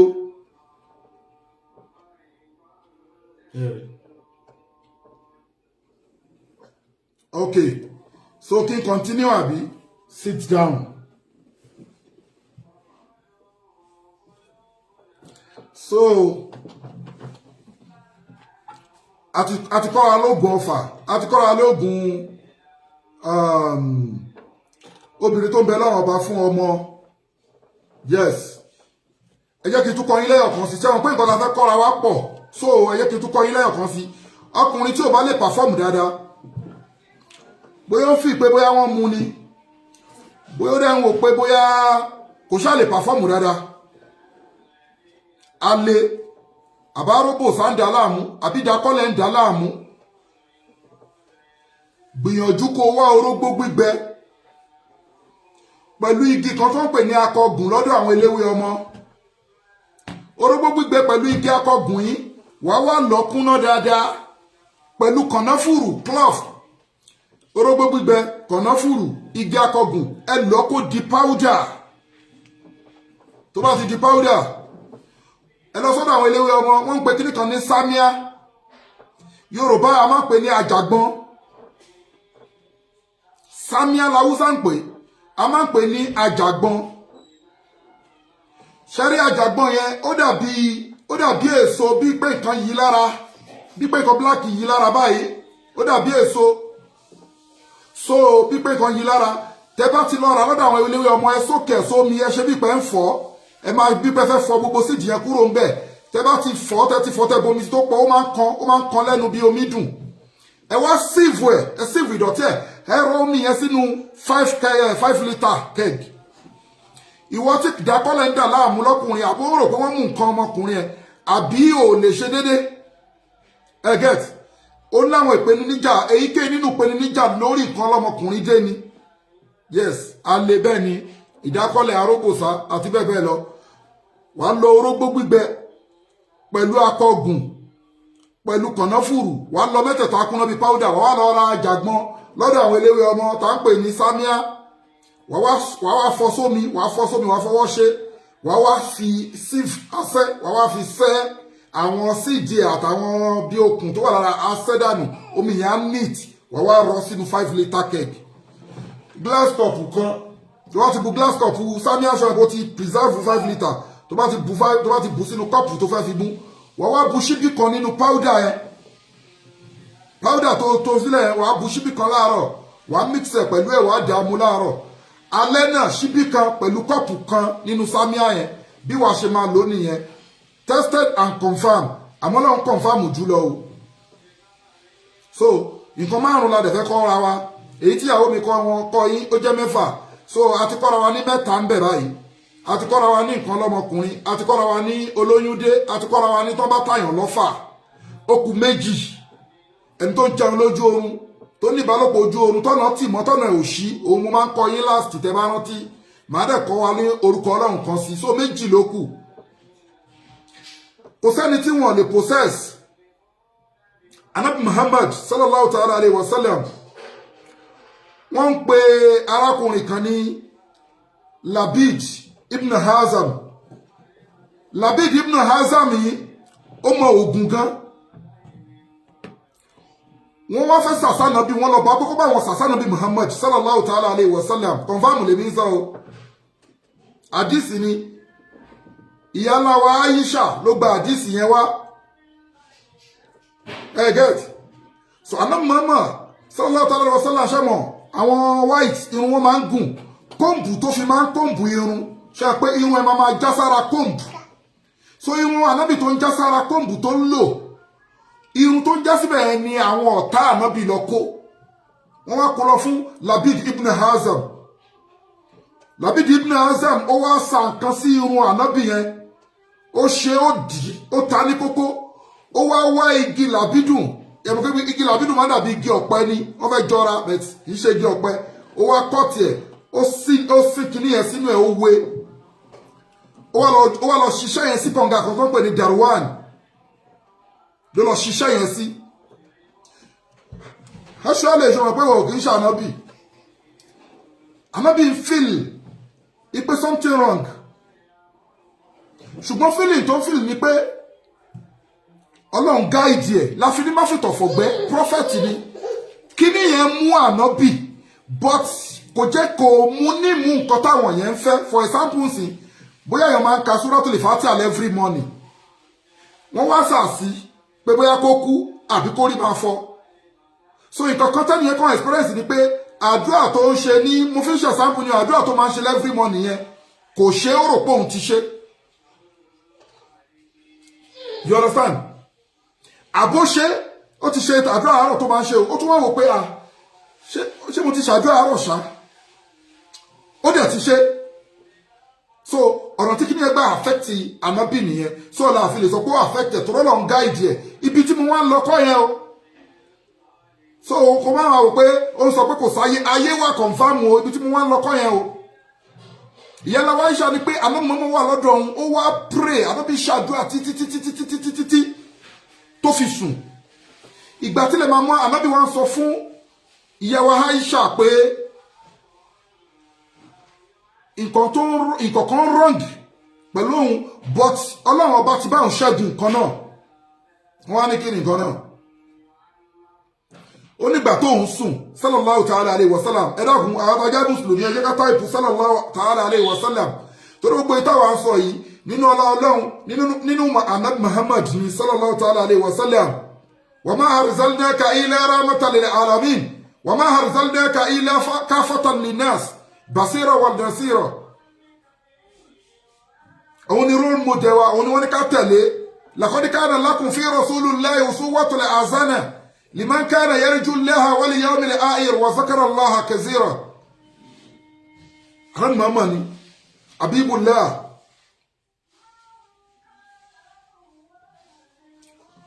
ó wá ń sọ fún yàrá yìí ṣàpé òun sùn ìgbà tó ń sùn òun tó ń sùn ẹ̀ṣẹ́ mọ̀ pé ìkọ́ mo fẹ́ kọ́ ẹ̀ bẹ́ẹ̀ ni pé wà á rí pé prophet ṣàdúrà sùn ni ìgbà tó ṣàdúrà sùn yẹn ó wá lálàá rí màláìkà méjì Abdullahi Jibril wà níbi ẹsẹ̀ Abdullahi Jibril wà níbi orí ẹ̀ Mikael wà níbi ẹsẹ̀ angel méjì wá bá Ànábì lójú oorun ìkan dúró sí bí orí ẹ̀ ìkan dúró sí bí ẹsẹ̀ lójú oorun èyí tó dúró sí bí orí wá ń béèrè lọ́wọ́ èyí tó wà bí ẹsẹ̀ pé kí ló ṣẹlẹ̀ sárákùnrin tó sùn yìí èyí tó wà níbi ẹsẹ̀ wá ń sọ fún pé Labid ibn Hazam ó yọ irun ẹ̀ lára kóńbù ó ta ní kókó wí nǹkan báyìí sí wújẹ́wújẹ́ lẹ́sìn náà fàṣátì rẹ̀ kúlẹ̀ ọ̀sùn bẹ̀rẹ̀ bí nas tó bá lọ́wọ́ kúlẹ̀ ọ̀sùn bẹ̀rẹ̀ lè falak and nas wà rí pé 11 verse ni tí n bá ṣe mistake méjèèjì 11 verses so wọ́n jẹ́ kó yẹ wá gan pé kéèsì gan ló ń fa sábàbù nùzúlù verse yẹn àwọn scholars kan jẹ́ kó yẹ wá bẹ́ẹ̀ because gbogbo nǹkan tí wọ́n ṣe sí irun ànábì yẹn lọ́lọ́run túlẹ̀ ní Suratul Falak and Nas gbogbo bó ṣe gbogbo bẹ́ẹ̀ ni ẹ ṣe ṣe irun yẹn bó ṣe kọ́kọ́ ta ń kókó bó ṣe ń sọ̀rọ̀ sí wújẹ́wújẹ́ gbogbo ẹ̀ ní Suratul Falak and Nas ṣe wọ́n gbélé pọ̀ tá a tó ń fọ iye òkú ṣe oníranù agbélé pọ̀ tá a tó ń fọ iye òkú ṣe ìwọ́n tó lọ gbélé pọ̀ tá a lẹ́yìn òkú ó mọ̀ pé ni tó ibi tí títí tẹ́ ti parí sí ni tẹnìkan ti bẹ̀rẹ̀ nǹkan tí ò ṣe já ló máa lo ó wá di irun yẹn gbogbo nǹkan tó ṣe so àwọn màláíkà yẹn wọ́n sọ fúnra wọn pé ó mú irun ẹ̀ ó ta kókó ó ṣe báyìí ó ṣe báyìí ó ṣe báyìí ó wá lọ rí kíní yẹn sí kànga tá ń pè ní Darwan so wọ́n písìsì kíni ànábì wọ́n sọ kíni yẹn ànábì dẹ̀ gbọ́ ó dẹ̀ everything nínú dream yẹn ló wá ń sọ fún ìyá ńlá wa Aisha ló fi jẹ́ pé ibi tẹ́ bá ti rádìsì yìí ìyá ńlá wa Aisha ló sọ ọ̀rọ̀ yìí ipò ṣẹlẹ̀ sí ànábì lọ́dọ̀ òun sallallahu ta'ala alayhi wa sallam radiyallahu anha. Ànábì ṣọ́mọ̀ pé ojú àlá ni mo fi sọ fún pé àlá máa ń ṣẹ o àlá máa ń ṣẹ o ọ̀rọ̀ àlá fànábì ó pọ̀ gan laqad sadaqa Allahu rasulahu ruya bil haqqi tánàbí lálàá ṣòròpọ́lọ̀ sọ pé rúyà bìlẹ̀ ákí pé òdodo ni látẹ́dí olúnan ní masjidil haram Ànábì Yusuf lálàá ṣòròpọ́ confam so àlá máa ń confam ṣùgbọ́n ẹni tó súnmọ́ lọ́hùn ló mọ̀ rí nǹkan tó jìnà ẹni tí ó fi ìtọ̀fọ̀gbẹ́ yóò máa rí nǹkan tó jìnà kò nídìí pọ́nwẹ́jú kò nídìí yẹ̀mí wò yóò máa rí ọkùnrin wọn máa sọ fún ilé àmù nǹkan tó ń jẹ́ ilé àmù wà á rí pé mọ̀mọ́ Ànábì Musa alayhi salatu wa salam ọlọ́run rán màláìkà sí pé kó kan kéjì kó wá gbé Musa sínú àpótí yẹn kó lọ sọ́sọ́dọ̀ màláìkà kọ́ ló sọ yẹn fún ya Ànábì Musa o ọlọ́run bá sọ̀rọ̀ nínú ọkàn nǹkan tó ń jẹ́ ìsọ̀yè tó ń jẹ́ ilé àmù nìyẹn inú ọkàn ẹ̀ ló ti bá sọ̀rọ̀ pé ó yá mú gi kàn báyìí gbé ọmọ yẹn sí kó lọ jù sórí odò yẹn kì í ṣe pé màláìkà wá jíṣẹ́ fún ẹsẹ̀ understand nsìn kì í ṣe pé màláìkà wá jíṣẹ́ fún yà ànábì Musa tó fi kan kíní tí Fáráò fi wá rí ànábì Musa tó fi gbé ilé àmù nìyẹn nǹkan tá a pè ní ilé àmù nìyẹn so báwo ni mo ṣe lálàá ibi tí mo ti lọ ní pé mo ń dà sọ fún ẹ pé má fi àlá ṣeré onírọ́kọ̀pọ̀ ni onírọ́pọ̀ àná mọ́mọ́ wa lọ síbi kànga Dàrúwà nìyẹn ṣàkójú àlá ló ti rí àwọn mọ̀lẹ́kà méjì tí kan wà níbi ẹsẹ̀ tí kan wà níbi orí ẹ̀ tí wọ́n dẹ̀ sọ pé wọ́n ṣe báwọn ibẹ̀ ó dẹ̀ lọ síbi kànga yẹn ó dẹ̀ rí nǹkan tí wọ́n dì pẹ̀lú irun ẹ̀ṣẹ́ everything ó dẹ̀ bà everything jẹ́ ó bà iṣẹ́ ànábì bà iṣẹ́ yẹn jẹ́ ó wá ní kànga yẹn ti di kànga kí kànga kò ní dá káwọn èèyàn tún máa pọn kànga yẹn mu mọ́ ó wá ní kí wọ́n dí kànga yẹn pa sallallahu ta'ala alayhi wa sallam ó ní kí wọ́n dí kànga yẹn pa so máa sọ pé ẹnìkan sọ pé kò sásàsí èmi ń sọ fún ẹ pé ìwọ àtàlásàsí kò yẹ kẹ́ ní business because ọ̀nà ọ̀tọ̀ọ̀tọ̀ ló yẹ kẹ́ gbà ọ̀nà tí wọ́n máa gbà ọ̀nà bí tí ò tẹ̀ sí ní rí network ni nǹkan tẹ́mi ń sọ nìyẹn ẹ wo dídí ànábì ẹ ti understand so head ti mọ̀ pé oògùn àwọn oògùn kan wà tó leak sí unseen word let me give you one thing ẹ wo ànábì Musa àti Pharaoh Ramses II Pharaoh tí wọ́n ń fi òkú ẹ̀ hàn yẹn ìgbà tó wà pẹ̀lú ànábì Musa Pharaoh ní oògùn ó lágbára gbogbo nǹkan ló ní bọ̀ tó bá jẹ́ pé oògùn náà lànábì Musa fẹ́ fi tákù ẹ̀ nígbà tí wàhálà àdé tó lọ́rùn ànábì Musa sí ṣé mọ̀ pé ànábì Musa ò ní win kò ní win wọ́n jọjọ fani bẹ́tẹ́ rí pé nǹkan tánàbí Musa fi tákù ẹ̀ torí pé wọ́n jà nábì adẹ̀rẹ̀pọ̀ lọ́run wọn ṣe la fi ń lu ọlọ́run ìwọ tọ́lọ́run náà dá kí ló ń pè ẹ́ ó lẹ́rú òun ni ẹ́ òun lòun dá ẹ so ó wà pẹ̀lú ẹ màláìkà ló ń ṣàwà èèyàn èṣù ya wèrè títí ó kírètì kọrin pẹ̀lú àwa èèyàn màláìkà ju kọrin lọ màláìkà ló ń ṣọ́ ẹ̀ fàkọ́lá kọrin nù azamọ́ládé àtìd màláìkà ló ń ṣọ́ ẹ̀ nǹkan tó ń mú kọrin ní tèṣù gbàyè nínú ìgbésí ayé ẹnìkọ̀ọ̀kan wa ni pé tó bá ti engage sínú èṣù tó bá ti engage sínú iṣẹ́ èṣù wà á rí pé Fáráò sọ fún Musa pé kọ́lá àjítàná lítùkùrìjàná bìsírìkà ya Musa ṣùgbọ́n àgbà tó sọ ìwé rẹ̀ ní Fáráò nígbà tó níbi Musa dọ́dọ̀ ẹ̀ tán Fáráò sọ fún pé kọ́lá àjítàná lítùkùrìjàná bìsírìkà ya Musa ìwọ Musa ṣó fẹ́ wá fi ògùn gbalẹ̀ wa ó fẹ́ fi ògùn gbàlú wa lọ́wọ́ wa ni sír ògùn abẹnugọ̀ngọ̀ ló ń jẹ́ bẹ́ẹ̀ Fáráò tó jẹ́ pé tó bá ń sọ̀rọ̀ lórí tróònù ẹ̀ gbogbo fẹ́ǹsì gbogbo bíldìn ẹ̀ ó máa ṣèkì ni ẹ̀rùpọ̀ náà sọ lọ́nà bí Musa pété bá débẹ̀ ẹ má ba la gidi o ọ̀rọ̀ tútù ní kẹ́ bá sọ how yatazakkaru how yakhsha bí ó lè rántí àbó lè bẹ̀rù má bá Fáráò sọ̀rọ̀ wèrè kò gbádùn o torí náà mọ̀ pé kò gbádùn torí orí ibú tí Fáráò ṣe gan èṣù ò ṣe Iblis ò ṣe èṣù Iblis kò pera ẹ̀ lọ́lọ́run kó forí balẹ̀ fádámọ̀ ni kò forí balẹ̀ Fáráò pera ẹ̀ lọ́lọ́run pé ana rabbukumul a'la olóhùn lọ́lọ́run ọba yìí tó ga jù tó wèrè ẹ̀ ó gba fẹ́dra wọ́n á rí pé gbà fún ṣe fàǹfà náà pẹ̀lú ànábì Musa kí ló ṣe ó pe gbogbo àwọn olóògùn ìlú pé kí wọ́n wá tákù ànábì Musa tánábì Musa bá sóògùn tákù ẹ̀ kò ní rí bẹ́ẹ̀ yẹn ànábì Musa mọ̀ pé ànábì Musa wá láti Madian ó wá láti Jerusalem ni Fáráò ló ní Egypt ìlú ẹ̀ ló wà Joshua lè fògùn wí ni wọn wàá mọ̀ pé national power agbára Ọlọ́run ló fi wí ni Fáráò nínú ìlú Fáráò because Fáráò ń fi àwọn ọmọ Israẹli ṣẹrú Musa dẹ̀ sọ fún pé fáàrí sílímà náà bá ní Israel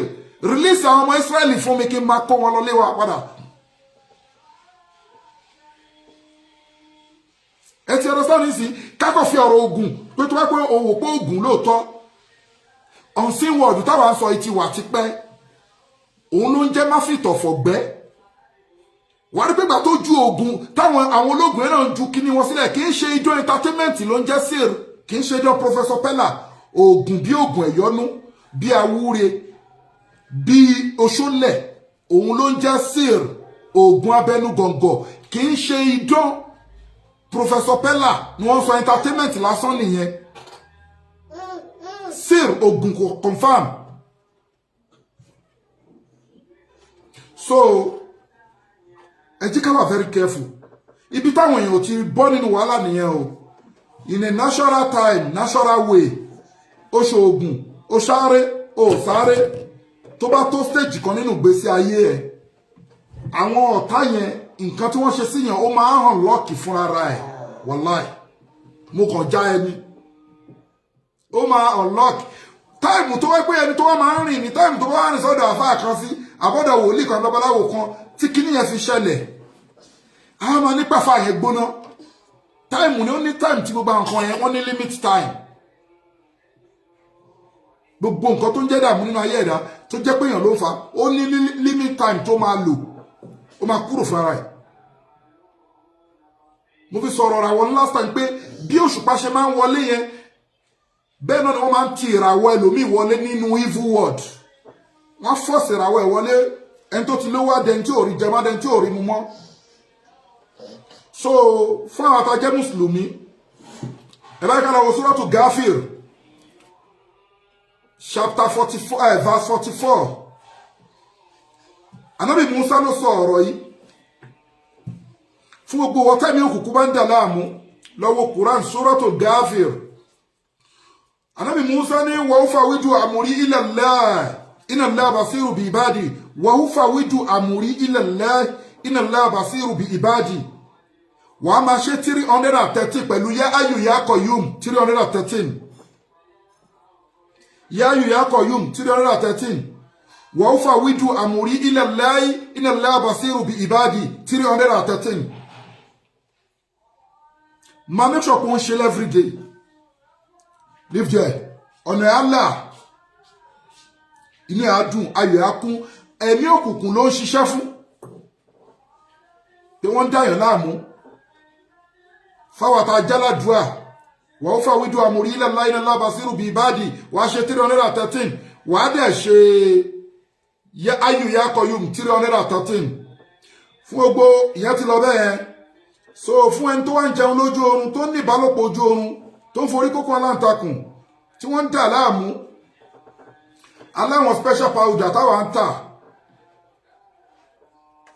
the list tanta tó jẹ́ pé ó wálẹ̀ jù òní 170,000 ní list tó wálẹ̀ jù 170,000 powder yẹn máa create solid barrier between you and evil world àwọn ẹ̀mí èṣù wọn ní access sí ẹ mọ́ let me tell you something òdodo ọ̀rọ̀ máa ń dàbí ìsọkúsọ ni àwọn òyìnbó yẹn lóòótọ́ wọ́n ní rúhù tó solid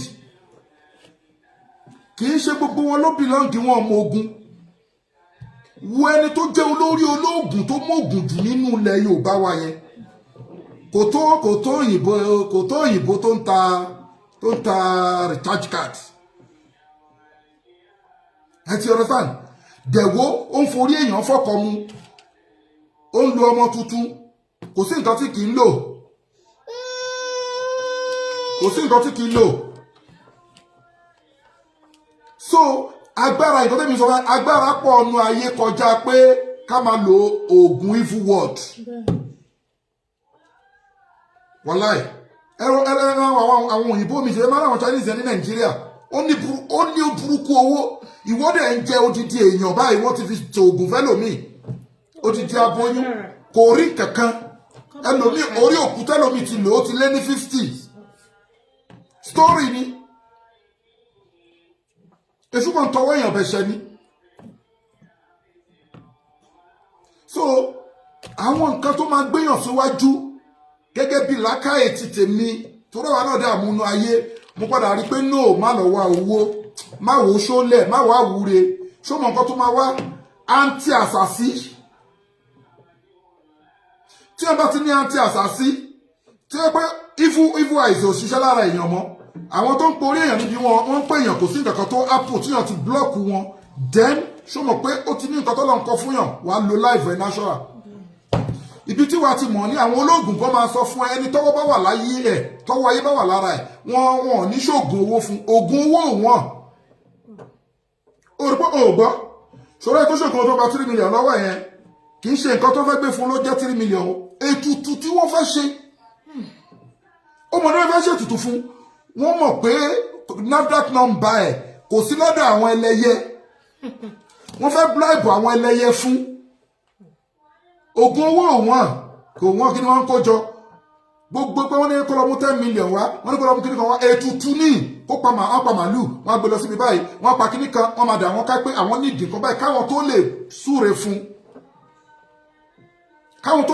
fún kíní ẹ̀ kó tó lè ṣiṣẹ́ so ibi tí wàá ti wá mọ̀ nìyẹn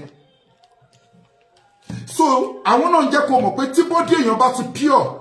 òre máa wọlé wá lọ́dọ̀ àwọn eléṣù oh get eléṣù gbà pé tí bọ́dí ẹ̀ bá mọ́ àwúre tóun fẹ́ ṣe fún ẹ á ṣiṣẹ́ oṣólè á ṣiṣẹ́ ṣùgbọ́n ilẹ̀ Yorùbá la ti wá iná alákínẹ́lì ìzánù fi kábàdì Ọlọ́run dá wa sínú wàhálà kò sẹ́ni tí ìràwọ̀ ẹ̀ mọ́ wàá dáyé ìwà máa fọ́ pẹ̀lú nǹkan tó mọ́ ni wàá fi máa rí díẹ̀díẹ̀ receive nínú glory ẹ̀ àwọn gbọ́ fẹ́ ba itọ́ ti pé kíní kan ẹ̀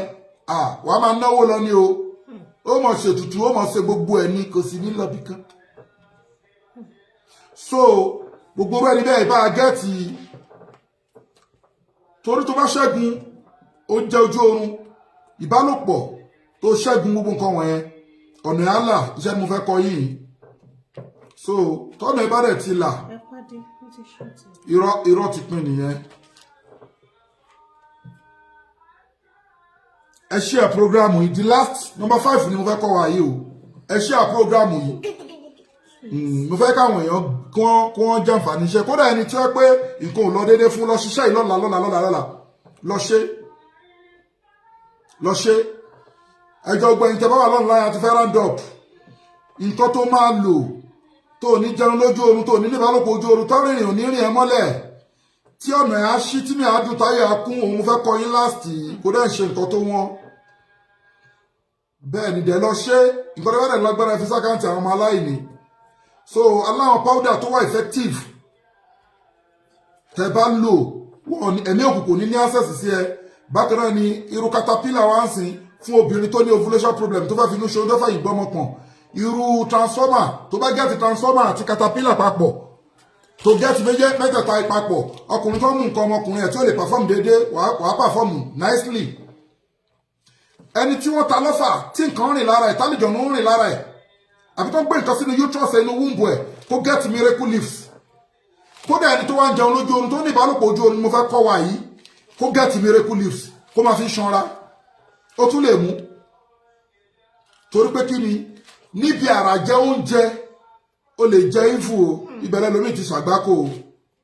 nǹkan tí wọ́n fi preserve oúnjẹ ṣáà pé àwọn olóúnjẹ yẹn sorry ẹlòmíì máa ń ṣe awọ́rò tí wọ́n á ní kó ṣe pọ̀ mọ́ oúnjẹ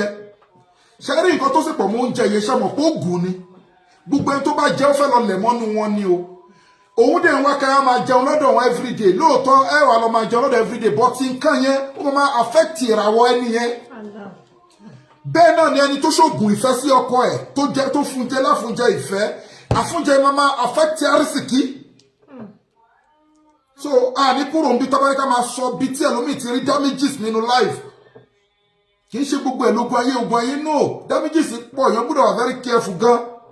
wàhádé iná òun nàìjíríàn ọlọ́run ti fún wa lójú ìríran ká máa kí wọn máa watch so ẹgẹ́ ti caterpillar àti transformer àti miracle leaf fún ọkùnrin tí nǹkan ọmọkùnrin ò bá lè perform dáadáa àbí ó ní low sperm count àbí ó ní weak erection ẹgẹ́ ti bulldozer make fibroid fóbìnrin tó bá ní fibroid all in one natural herbs ikú nìkan ni kò lè wò cancer diabetics asthma àwọn àìsàn ńláńlá ẹgẹ́ ti all in one fún kódà tó ń jẹun lójú tó ní ìbálòpọ̀ ojú oorun máa lo continuously kò yẹ nǹkan tó wà lọ nǹkan súnà ni ó rí pé mo sọ fún ẹ èèyàn nínú ń rò òun anábìnrin kò lọ lá oyin ó ní kò tí ì lọ anábìnrin kò tún lọ lá oyin ó ní kò tí ì lọ ìgbà tó máa fi lá oyin bí ẹ̀mẹ́ta sẹ́mẹ́rin sẹ́márùn inú lọ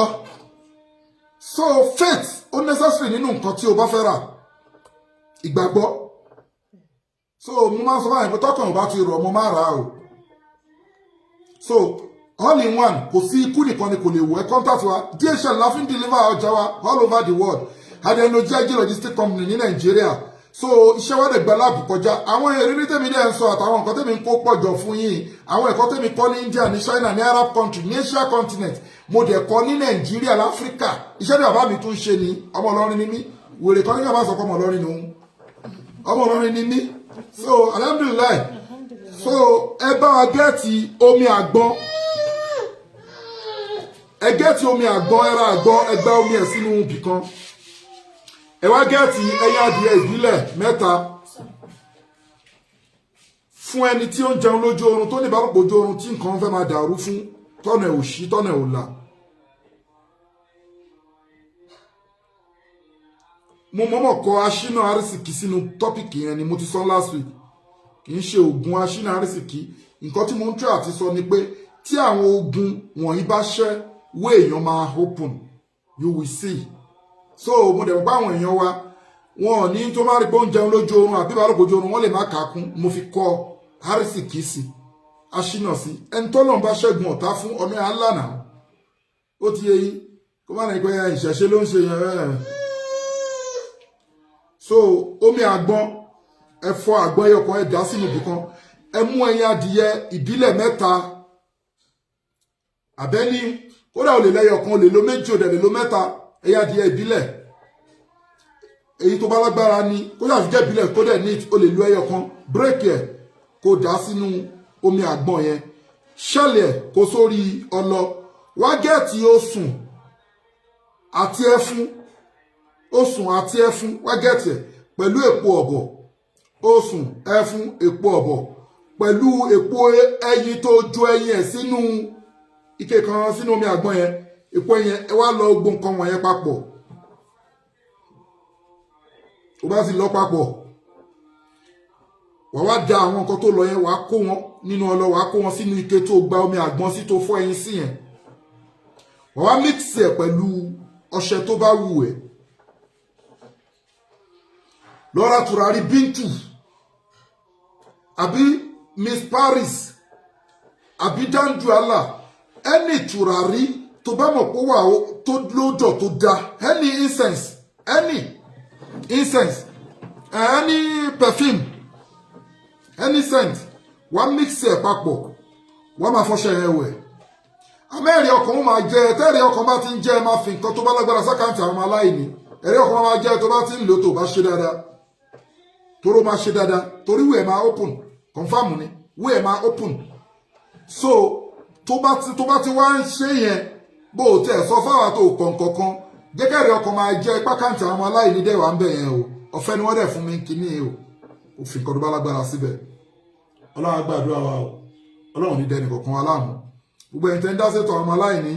Mr. Ahmed Saheed Mr. Oyekola ọlárẹ̀wájú àwọn eléyìí 100,000 ní wọ́n fi sákàǹtì àti gbogbo ẹ̀yin tẹ́ ń dá sí náà ó ní 5,000 ní 2,000 sísítà wa ìyá wa Esther Fọlábí yes so àwọn náà máa ń dá ṣètò àwọn aláìní mo máa ń rórúkọ yín nìkan tí kì í personal ni so alájà Basirat àwọn náà máa ń dá ṣètò àwọn aláìní àtàwọn tá àmú orúkọ wọn ẹ̀rí ọlọ́run bá máa bùkún yín àdúrà yẹn gbà so gba àwọn kan máa rún ta kọ́ra wa yìí ọlọ́run á gba àdúrà wa fún ẹlòmíì tó máa fẹ́ kọ́ọ̀tì ibi fídíò yẹn aṣọ́lẹ̀ àwa náà ṣe máa kọ́ọ̀tì ẹ̀ so gbogbo ẹni tí ìdákọ́lẹ̀ bá ń dà láàmú kó gẹ́ẹ̀tì ẹni tó ní ìdákọ́lẹ̀ tí ó lè perform dáadáa kó gẹ́ẹ̀tì orógbó gbígbẹ kó gẹ́ẹ̀tì akọgùn kó gẹ́ẹ̀tì kànáfùrù kó lọ̀ wọn kó kúná bí èlùbọ́ kó ra sámíà ajàgbọ́n lọ́dọ̀ àwọn eléwé ọmọ kó sókè sómi kó fọ́ kó sẹ omi sámíà yẹn kó máa fi lo powder yẹn ní ṣíbí kọ̀ọ̀kan ìyẹn number 1 number 2 obìnrin tó fẹ́ conceive ní kíákíá kó gẹ́ẹ̀tì ewé èkùyà tútù kó gẹ́ẹ̀tì ewé àkókò tútù kó gẹ́ẹ̀tì ewé amúnútutù pẹ̀lú ìyèrè kó lọ kó kúná kó wá omi òkun kó fi ṣe pẹ̀lú ẹja aborí epo àti iyọ̀ kó fi ṣe pẹ̀lú ẹja òjìjí ẹni tó ní miscarriage lè lò infertility tó fẹ́ conceive ẹni tẹ́jà ń ṣe náà lè lò obìnrin tí oyún òjì nínú ẹ̀ náà lè lò nǹkan ta sọ ẹni tó bá ta lọ́fà tó ti pẹ́ lára ẹ̀ kó gbìyànjú kó lọ síbi tí igi ògìrì ṣákọ́ bá hù sí kó gé ewé ògìrì ṣákọ́ ẹ̀ kó gé lórí báyìí kó gé nídìí kó gbé tààrin ẹ̀ yẹn kó wá gún pẹ̀lú ọ̀rọ̀ agogo àti ẹ̀rọ alámọ̀ àti epo ọ̀bọ̀ nǹkan mẹ́rin yẹn ni tó bá ti gún papọ̀ bẹ́ẹ̀ kó pò lọ́ṣẹ kí wọ́n sí ojú ọ̀fà yẹn kó máa fíra abẹ́ni tó ní unnecessary rashes àbí infection àbí nǹkankan abẹ́ni tó kún lálàkàlà tí gbogbo nǹkan náà ti fún ó lè wọ ẹrú ọṣẹ bẹ́ẹ̀ ẹlẹ́kẹ̀rin oní protection fún àwọn ẹ̀mí òkùnkùn tí wọ́n lè máa ṣe wà ó fà wíjú àmúrí ilẹ̀ iná lába sírù bí ìbáàdì wàá ṣe 313 súrọ́tù gáfíìrù ló wà wàá ṣe 313 wàá wá ṣe yá ayù yá kọyùm 313 wàá máa ṣe everyday protection ni ó lè tún máa open way ọlọ́gbàdúrà wa ẹlẹ́karùn-ún tá a wá kọ́ra wa òun náà ni omi àgbọn ẹyin adìyẹ ìbílẹ̀ osùn ẹfun epo ọ̀bọ̀ ẹ lọ gbogbo nǹkan wọ̀nyí papọ̀ ẹ mix ẹ pẹ̀lú ọṣẹ wá tùràrí tó bá wù ẹ mix ẹ pẹ̀lú ẹ kó máa fi wẹ̀ wàá máa rọ́wọ́ tì bẹnu bó ṣe wù kó mọ àwọn nǹkan wọ̀nyí kò líǹkì mọ́ wọn ní evil word you will be fine share program wa gbogbo ìtẹ́bẹ̀rẹ̀ nípe ní níjà lórí èké nínú spiritual problem àti national problem ẹ contact Global Dahiratu Dhikrlahi Islamic Organization Health and Spiritual Department innali izatali láì jẹmíà gbogbo agbára ọlọ́run ọba ló ní o àdúrà wa gbà àrìbá ti ṣe àrùn náà gbégbà ẹ WhatsApp wa lórí +27 61 295 6389 ẹ WhatsApp wa lórí +27 61 295 6389 bákan náà ni gbogbo ẹ̀yin tẹ́ ń dá sétọ̀ àwọn ọmọ aláìní account number ní fáwọn ọmọ aláìní àti lọ́síwájú ẹ̀sìn àti fún àwọn opó gbogbo ẹ̀yin tẹ́ ń dá sí iná òní tọ́wọ́ yẹn máa rí iṣẹ́ máa rí jẹ máa rí mu Mr. Wálé Mutiu ẹ̀mí àbàtà àárí yí o àdúrà wa gba àwọn olólùfẹ́ wa lọ́jọ́ tó ti pẹ́ ni barakallahu fik ọlọ́run gbàdúrà yìí gbogbo ẹ̀yin olólùfẹ́ ọlọ́run lára wa ọlọ́run gbàdúrà yìí o wá ìsánsá alákà ìbádí ànífà ìníkọ̀rí ibùn òjìbù dáwàtà dáyì ìsáde àní fọlẹ́sítẹ̀ jìbùlì wà ní omínú bí lálá yarshudun inna ma'amuru iza arada shay'an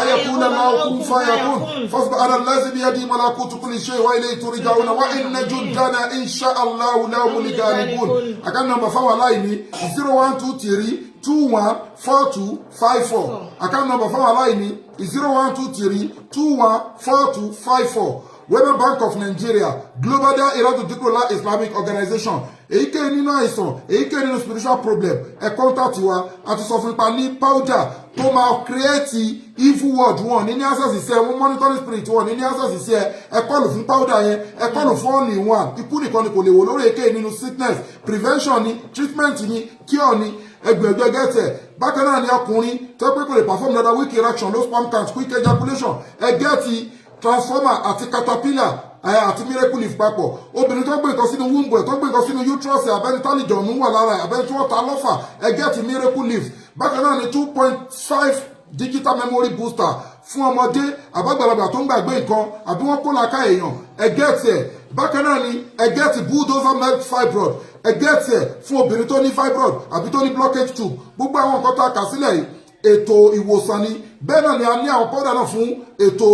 láti lè lo ìgbésí ayé pẹ̀lú ìrọ̀rùn so ẹ kọ́ńtàtì wa lórí nọ́mbà yìí lẹ́ẹ̀kan sí +27 61 295 6389 kò síbi tá àti kí n deliver all over the world Nigeria ń lo GIG logistic company ní South Africa bí adé ń lo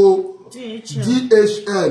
gbogbo agbára ọlọ́run bá ló ní o ọlọ́run bá ló jẹ́ nǹkan àwọn òjẹ́ nǹkan o Allahumma salli ala sayyidina Muhammad salata tunajjina biha min jami'il ahwali wal afat وتقدلنا بها جميع الآجات وتطهرنا بها من جميع السيئات وترفعنا بها عندك على درجات وتبلغنا بأقصى الغايات من جميع الخيرات في الآيات وبعد الممات وعلى آله وأصحابه وسلم تسليما إنما أمره إذا أراد شيئا أن يقول له كن فيكون فسبحان الذي بيده ملكوت كل شيء وإليه ترجعون تملك من الأنام من تشاء ولا يملكون منك إلا ما تريد gbogbo